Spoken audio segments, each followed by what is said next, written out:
Monsieur le Président, Monsieur le Premier ministre, Mesdames et Messieurs les ministres, mes chers collègues, quand la Covid a infesté la France, nous avions tout à craindre de cette nouvelle épreuve s'abattant sur un pays en convalescence. Une croissance qui monte et un chômage qui baisse n'avaient pas vaincu la défiance d'un peuple traversé par les crises sociales et morales qui rongent toutes les démocraties modernes, divisé par des réflexes de repli sur soi et leur expression parfois violente. Et pourtant, le pays s'est retrouvé et il a résisté. La France a fait face. La première ligne qui a soigné a fait face. Que gratitude publique, pérenne et budgétaire leur soit adressée. Merci à nos soignants.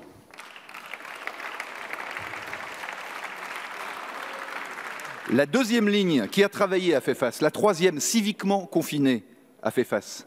Et l'État a fait face. Nos remerciements et nos applaudissements doivent aussi aller à nos services publics, à nos élus locaux, aux parlementaires qui ont assuré la continuité démocratique et au gouvernement d'Édouard Philippe qui a géré cette crise. Et à vous, Monsieur le Premier ministre, qui aviez la charge du déconfinement et qui l'avez réussi. Dans un délicat mélange d'autorité et d'humanité, d'accent et d'accent tonique, au moment où vous passez de responsable du déconfinement à chef du gouvernement, nous tenions à vous en remercier également.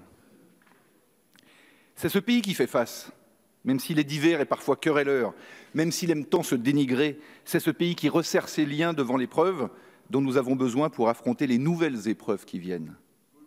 Pour cela, nous devons rappeler la raison d'être en société, ce que nous nous apportons les uns aux autres, ce que nous nous devons, ce que nous attendons du gouvernement, Monsieur le Premier ministre. C'est l'autorité pour lutter contre les divisions, c'est l'efficacité dans l'application des décisions, c'est de réunir le pays autour de ce que les Français ont à partager en société.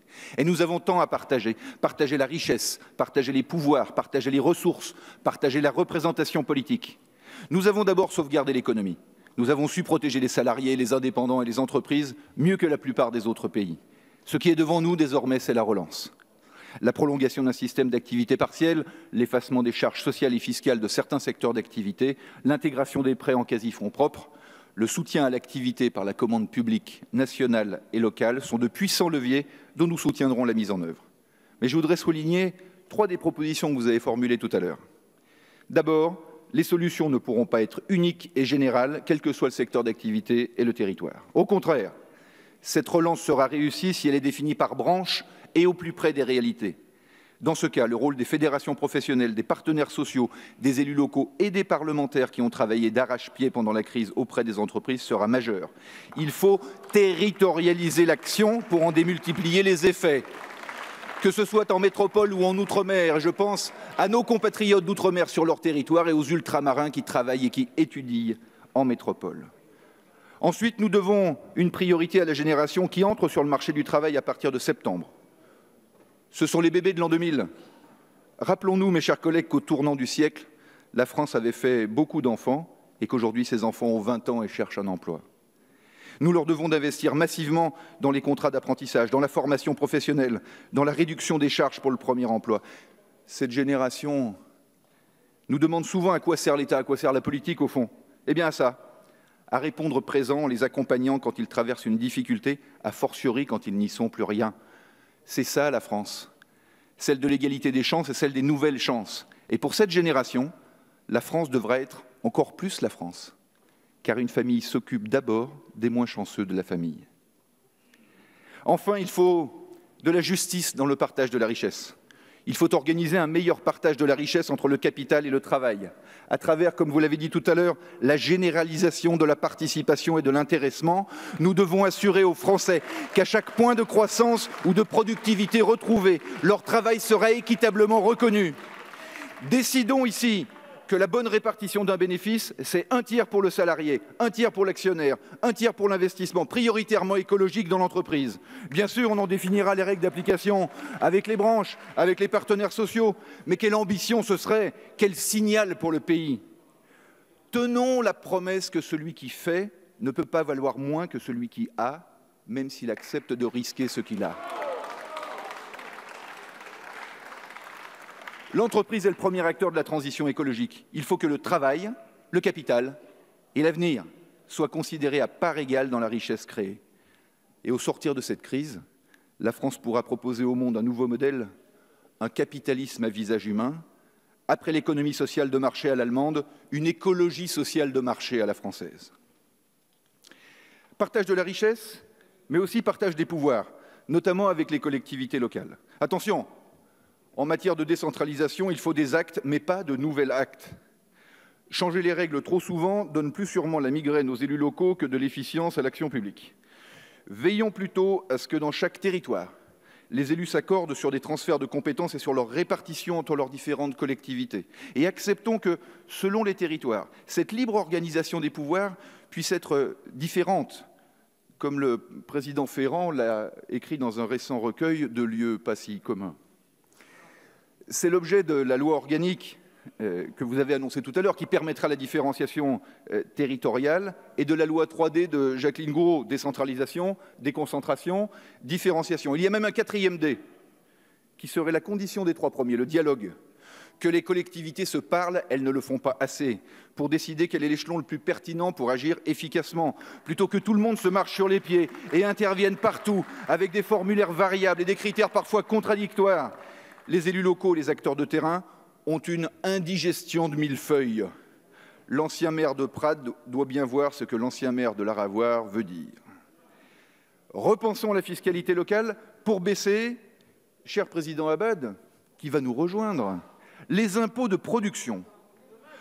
Je sais les collectivités locales très attachées à leur liberté fiscale, mais il faut choisir. Si on veut la relocalisation industrielle, ou tout simplement l'investissement industriel, convenons que CVAE, CFE et C3S sont des obstacles parfois rédhibitoires. L'État a baissé l'impôt société.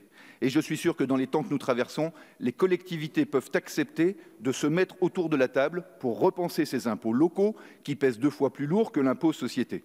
Alors j'ai constaté, en entendant le président Abad tout à l'heure, que les Républicains étaient désormais d'accord. Alors, Monsieur le Premier ministre, pour parler un peu comme lui, si vous meniez une politique de droite, il y a 2 mois, vous auriez combattu l'idée de baisser les impôts de production.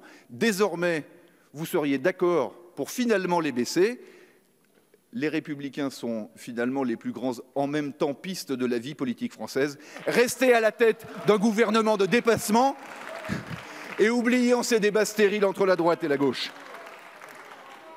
Enfin, bâtissons les prochains contrats de plan État-région sur des objectifs de développement durable. Voter au Parlement et dans les assemblées locales, j'insiste, dans les assemblées locales et au Parlement, car les parlementaires ne sont plus élus locaux, mais ils sont souvent des facilitateurs et des arbitres impartiaux lorsque c'est nécessaire. Ces contrats incluront obligatoirement des stratégies de transition énergétique et de ménagement du territoire. Zéro artificialisation nette, préservation des espaces, mixité des usages, préservation de l'agriculture périurbaine, protection de la ressource en eau, stratégie pour l'air extérieur et intérieur.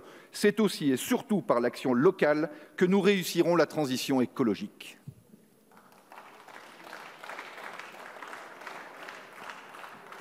Et justement, avec le partage de la richesse et du pouvoir, partageons aussi les ressources. J'ai déjà formulé des propositions concrètes auparavant sur la transition écologique, tant ce sujet est transverse. Mais il semble nécessaire que nous portions aussi un débat sur le fond, sur la compatibilité ou non de l'écologie avec la croissance. Nous croyons au progrès, qui est une aspiration si profondément humaine que nous avons, je crois, le devoir d'être toujours dans son camp. Nous avons essayé la décroissance récemment, ça s'appelait le confinement. L'État a dû supporter les salaires, prêter de l'argent aux entreprises et le chômage qui était au plus bas remonte dangereusement. Pour autant, le progrès fabriqué par nos pères sur des critères exclusivement financiers éventre la planète et ne rend pas, au fond, les sociétés plus heureuses. Nous devons inventer un progrès différemment évalué, où la trace sur les ressources est décomptée, où le carbone a un prix et où les émissions de gaz à effet de serre sont un violent collectif à la baisse. Mais pensons une écologie qui construise sans ostraciser.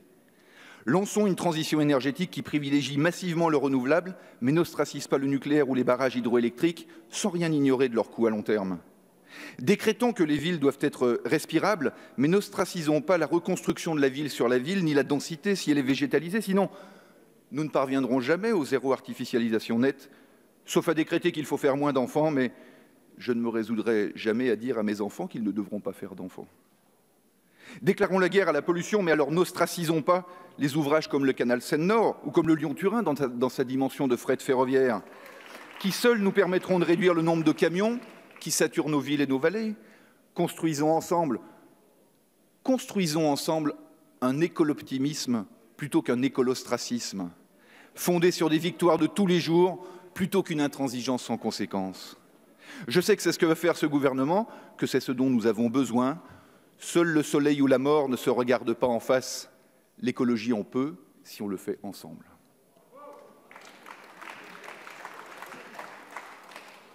Pour terminer, je crois aussi que nous devons partager la représentation politique. Nous avons besoin de revitaliser la démocratie. Et l'abstention municipale n'est pas due qu'au Covid. Nous vivons une profonde crise de la représentation. Les Français pensent que leur bulletin de vote ne sert à rien, ou au mieux qu'ils signent un chèque en blanc à des élus qui ne les associeront guère à la décision. Pour revitaliser la démocratie représentative, sans laquelle c'est la rue, les réseaux sociaux, les lobbies ou les minorités agissantes qui décident à notre place, nous avons besoin de démocratie participative et de démocratie délibérative. Je suis d'ailleurs heureux de retrouver dans les attributions du ministre des Relations avec le Parlement la participation citoyenne, car outre le fait que le mouvement démocrate, mais pas seulement, apprécie que ce soit Marc Fesneau qui ait cette charge, nous pensons que la démocratie parlementaire et participation citoyenne vont de pair. Toutefois, mes chers collègues, la démocratie représentative doit aussi renforcer sa propre représentativité. Regardons cet hémicycle. Des forces politiques en sont quasi absentes ou y sont sous-représentées alors qu'elles pèsent des millions de voix. Où pouvons-nous débattre avec le Parti écologiste? Même si parfois nos analyses diffèrent, je voudrais que ce soit ici. Où pouvons-nous débattre avec le Rassemblement national, que je voudrais combattre, mais qui est plus souvent sur les plateaux de télé qu'ici, dans ce lieu central de la démocratie? Alors un président de groupe de la majorité ne devrait pas dire ça, car même quand on est proportionnaliste, on oublie vite si on devient majoritaire à l'Assemblée. Mais je le dis au nom de mon groupe, je le dis pour beaucoup d'autres ici qui pensent la même chose, et pour l'immense foule des électeurs qui ne vont plus voter, nous devons évidemment réfléchir à une évolution de nos modes de scrutin. Être démocrate, c'est aussi accepter que notre société n'est pas assez démocratique. Adoptons la proportionnelle, départementale ou bidépartementale, pour être toujours arrimé au terrain, avec prime majoritaire, pour que le pays soit gouvernable, mais incite néanmoins à la culture de majorité de projet. Donnons un coup de neuf et de conforme au courant de pensée du pays, à notre démocratie. C'est ainsi que nous la défendrons. Alors, j'ai entendu les préventions du président du groupe LR tout à l'heure sur le sujet. Alors je fais simplement observer à cette noble assemblée que les conseils municipaux, les conseils régionaux et que le Sénat sont principalement élus à la proportionnelle et que leurs chefs ne me semblent pas illégitimes, ni leurs assemblées ingouvernables.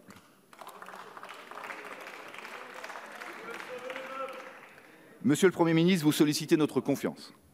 Les députés du groupe du Mouvement démocrate, mais je crois bien au-delà, dans cette majorité centrale, sont des femmes et des hommes qui ont choisi l'engagement parce qu'ils croyaient que le progrès économique et le progrès social n'étaient pas incompatibles, que promouvoir le premier sans le second est seulement une cupidité, et que réclamer le second sans le premier est une vanité. Cette majorité centrale croit, dans un même élan, que le progrès écologique est aussi compatible avec le progrès économique et social. Les seconds sans le premier serait une irresponsabilité.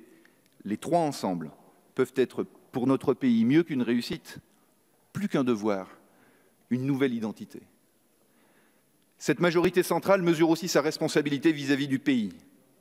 Elle peut parfois s'agiter, voire céder à la sissiparité, mais elle sait aussi se réunir quand l'intérêt général est en jeu.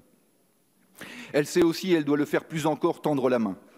À bien des reprises, nous avons pu construire avec les groupes d'opposition des débats constructifs, trouver des voies d'accord, et je suis sûr que d'autres sont à venir. Sans renier ce que nous sommes et ce que nous pensons, nous pouvons travailler ensemble pour le pays. Notre République a besoin de débats politiques contradictoires et parfois vifs. Elle a aussi besoin de ce courant démocrate qui surmonte les divisions et rassemble au centre de la vie politique et au cœur du pays. Je suis sûr que demain, les familles de ce grand courant humaniste sauront, tout en restant elles-mêmes, se retrouver dans une grande famille des démocrates, d'un grand centre pour la France.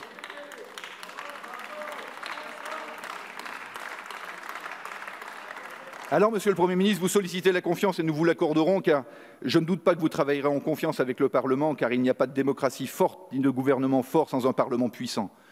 Nous voterons la confiance parce qu'ensemble nous rendrons aux Français cette confiance sans laquelle rien n'est possible, pour qu'ils aient confiance en eux-mêmes, pour qu'ils aient confiance en leur avenir et confiance en leur pays. Je vous remercie. Merci, Monsieur le Président.